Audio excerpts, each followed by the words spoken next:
Hey YouTube, thank you for watching Junkworks DIY Garage. Well, we are here getting ready to work underneath my Jeep, and a couple things going on here.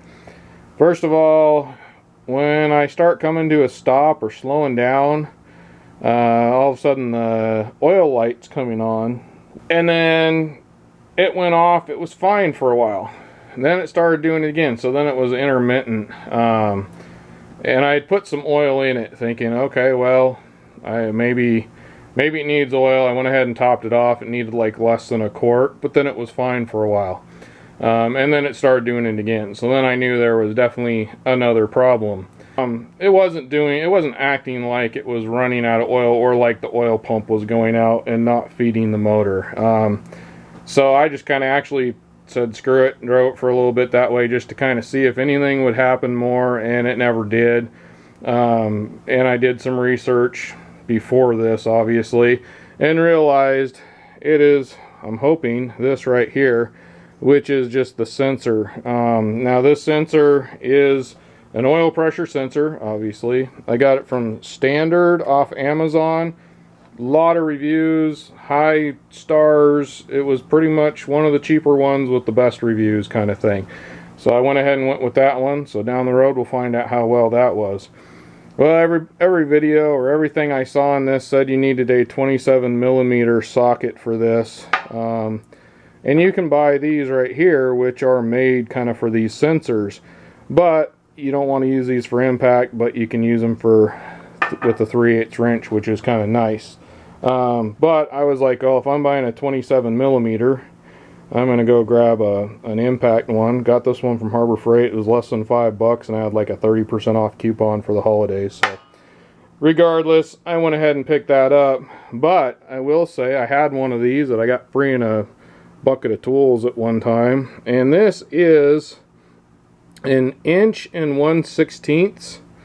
And that'll fit just fine on there. It's perfect fitting. So if you already have, like I did, an 1/16" one, which I went and looked to see if I could find how to kind of take this and put it in the millimeters, and it just didn't add up right, so I went ahead and got that. No big whoop. I didn't have one, so at least now I have one.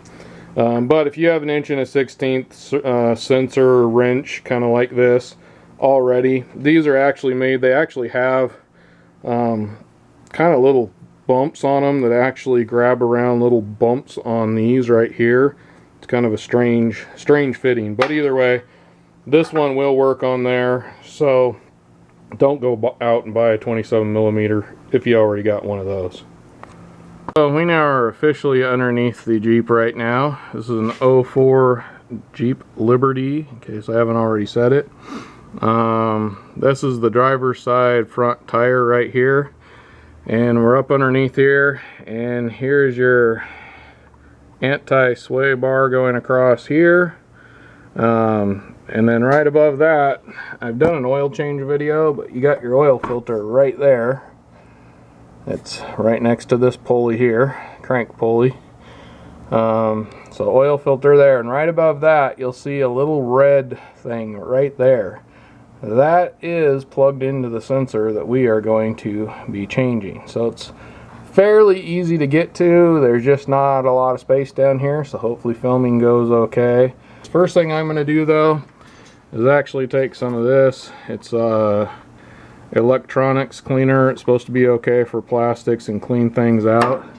Now, because that's up above the oil filter there, if you watch my video as well, you'll know that right down under here is a trough that will leak into this bucket, which is also another point I got to make, is this is leaking a little bit of oil, and it does appear like it's could be starting from there. If it's spraying out a little bit, that's the only thing. I just don't know. It does look like it might be going up further, but I'm hoping maybe the seal on this is went away for some reason, and maybe it's leaking a little bit of oil, and when I change this out, that'll help. Will it? Will it not? I don't know. Yet to be seen. Maybe someday you'll find out with me. Alright, well, I'm going to go ahead and spray that, try and clean it up a little bit before I start pulling this apart, and then I'll be back. Well, confession time. That is the most difficult piece I've ever tried to pull off, and I broke it.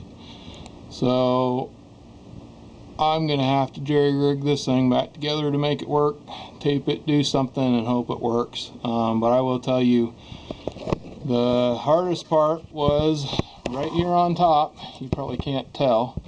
Right here, there was a piece that went across here, and I tried pushing on it with my fingers, pushing up, pulling down, doing everything I could to get that out, and finally it broke. And then it still didn't want to come out, and I had to jam in there with a small screwdriver until I found the right little piece of plastic that was holding it, and it broke, and then it came off fairly easy. So whatever is holding this on top, I can show you also. And I'm using my old camera because I'm up under here and it's really greasy and dirty. But here's that little red clip. I would say try and pull that all the way out, but I broke that on this end here as well, trying to push it out, and you just can't get to these things. But it does on this end. There is a little thing you can get a screwdriver under and pull it out, and then I grabbed these pliers here that have kind of a nose on them, grabbed a hold of those and just pulled it the rest of the way out. But what it is let's see here, trying to get you where you can see right there, there's that little nub on that, and that's all. That little thing right there was holding on for dear life, and whatever was hooked to that. I don't think there's anything actually hooked to these big ones here.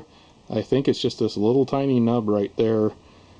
I just couldn't get it, and with these little plastic clips that they put on these things, they're kind of a crapshoot whether or not you break them, and I broke mine. I can see why there's not a lot of videos that don't show anything but pulling this out and putting this in. They don't show you trying to get the wiring off, and it's because it's just so dang difficult, and you probably will break it. I did. Good luck, and hopefully this helps other people to know kind of just take that out completely and then try and lift up or down. I don't know if I was supposed to push on it, lift up on it, but neither way was working for me until I jammed a screwdriver. Actually, I ended up with a little screwdriver, and I kind of pried up on it, and then it broke, and it still didn't want to come off, and then I just kind of scraped along the top of it until finally I got under something and tried to pry up a little bit and pull out on the sensor at the same time, and I couldn't get it. So we got my bigger socket on here. Okay, and there you go.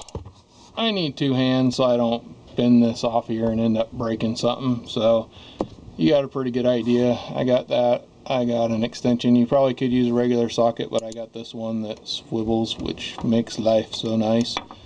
But I can't hold the camera and do it all at the same time. So I'm going to pull this out, and we'll put the other one in, and we'll find out if we can make things work. Old one, new one. This thing, I don't know.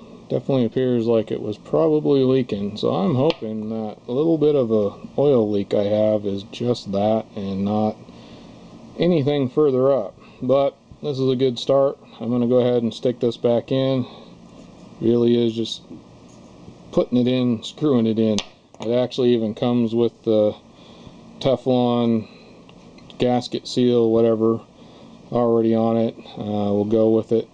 And if we have any leaks, we'll have to put a little bit more on, but with sensors, you got to be real careful with this kind of stuff. So I'm going to go with what's on there. Now, it is difficult to see up in there and see where the hole is, so you got to be real careful, because you don't want to end up making this one look like this one before you ever get it in. So I'm just going to do that without the camera. Sorry, but it is what it is. Well, I'm hoping you can see this up there. I just cannot see my camera very well. Anyhow, that, if it had been in that position where it is right now, would have made life very much easier. And I am wondering if this thing just didn't get put in all the way tight. And I didn't reef on it, I just did it till it was snug and gave it a little bit of a bump and then called it good, and that's right where it ended up. And if it would have been here, I would have actually been able to see the stupid clip that I was using. So anyhow, I'm going to go ahead and figure out a way to get that clip on there and hopefully keep it attached. So hopefully you can see this yet again. I got it on there, it actually went on very snug, and I kind of gave it a little bit of a pull and it's not coming off. But later on down the road, it wouldn't surprise me if this starts vibrating loose or something like that. And if I have problems with it, I will let you know down the road. Otherwise, I'm going to call that done. I know it's kind of the, you know, improper way of doing things. If this was a customer car, I'd have to fix it. Although I'm pretty sure there's probably a lot of these out here with no clips on them that have been professionally worked on. We'll just put it that way. And regardless, hopefully this solves some of my oil leaking issues. And also, if not, you'll see that down the road. I thought I should throw this in here. A little side note, I did put that red clip back in there. I have no idea if it's going to do anything to hold anything, but it's in there anyway. Hopefully it does something. Alright, I think I'm going to call that a video, such as it is. It is not a difficult job, but the wiring clips there, it's hard. It's just, it was flat out difficult to figure out. So alright, thanks for watching Junkworks DIY Garage, where I'm proud to say I'm a jack of all and I'm obviously master of none. You all have a good one.